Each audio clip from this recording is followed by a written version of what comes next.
What's up, y'all? I'm Duffy, and today we're in my backyard. We're here because Irix USA reached out to me. They wanted me to do a little bit of a review walkthrough about why I like their new cinema lines of lenses. In fact, I like it so much we're shooting on the 45mm T1.5 right now. I mean, just check out that bokeh. I'm a good 6 feet away from the lens, and it's pretty delicious back there. I'm going to be showing you some shots around here. It's just about dusk. The sun's about to go down. And I want to show you the low light performance that you can get out of this lens.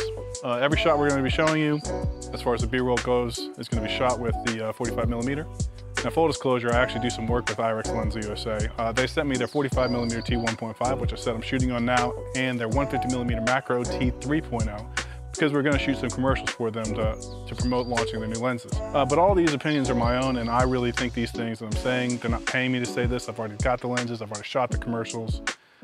This is just because I want to share my thoughts and feelings towards these lenses and how I've used them in my work. Things that you really should know about them is the build quality is outstanding. The functionality is amazing. The focus throw is awesome and smooth and easy to work with. It's not so tight that you can't move it. It's not so loose that it'll actually get bumped accidentally. I also really enjoy the declicked aperture. With regular photography lenses, you don't really have that, and so it's not as variable of a control. But with this lens, you can really dial in the exact exposure that you need on the fly. In fact, as I was shooting back here, as the sun was starting to go down, I was able to open it up more and more and more without having to adjust a ton of settings, because it's really annoying to have to adjust ISO just to get the same exposure. The other thing I like about these lenses is the focal lengths.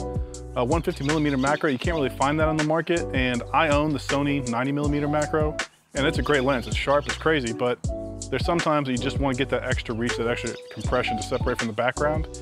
And it was a dream to work with, especially if you're doing macro photography. In fact, I did a little experiment with a penny when I got the lens, and I was able to fine tune and do a great focus stack on this penny without much effort. You just throw the lens up there, you put your start and stop points, and then you just twist a little bit, click, twist a little bit, click, twist a little bit, click.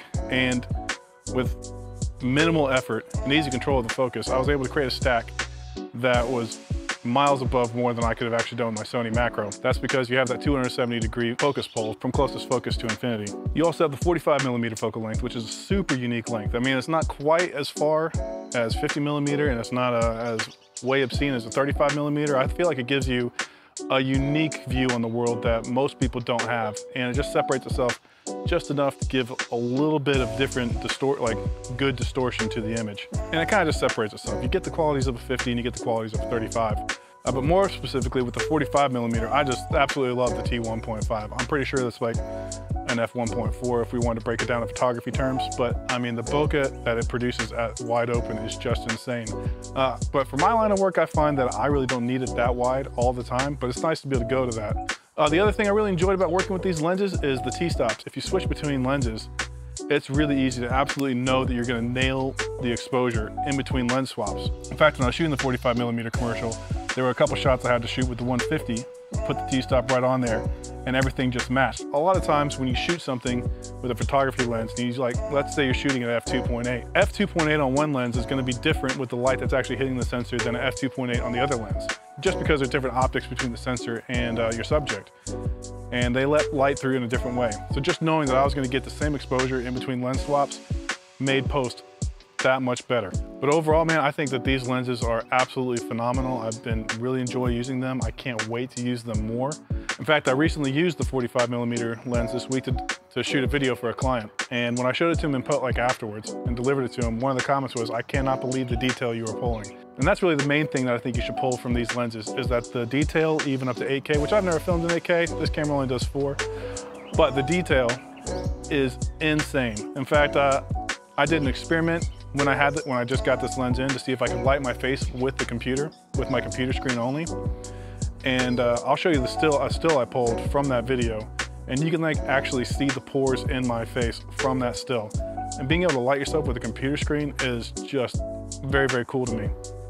So overall, these lenses are amazing. I absolutely love the Irix lens lineup. The cinema line is well built. I can't wait to get my hands on the 11mm. That thing is going to be pristine. And with those 3 lenses, you've got your wide angle, you've got your mild telephoto at 45mm, and you've got 150mm, which will set you up pretty well if you get all 3 of those. And the price is very affordable. Man, there's not many bad things to be said about these lenses, and I think if you buy them, you'll be extremely happy and your work will show it. So with that, guys, I hope you enjoyed this. Feel free to leave some comments. You know what to do, and I'll see you guys in the next one.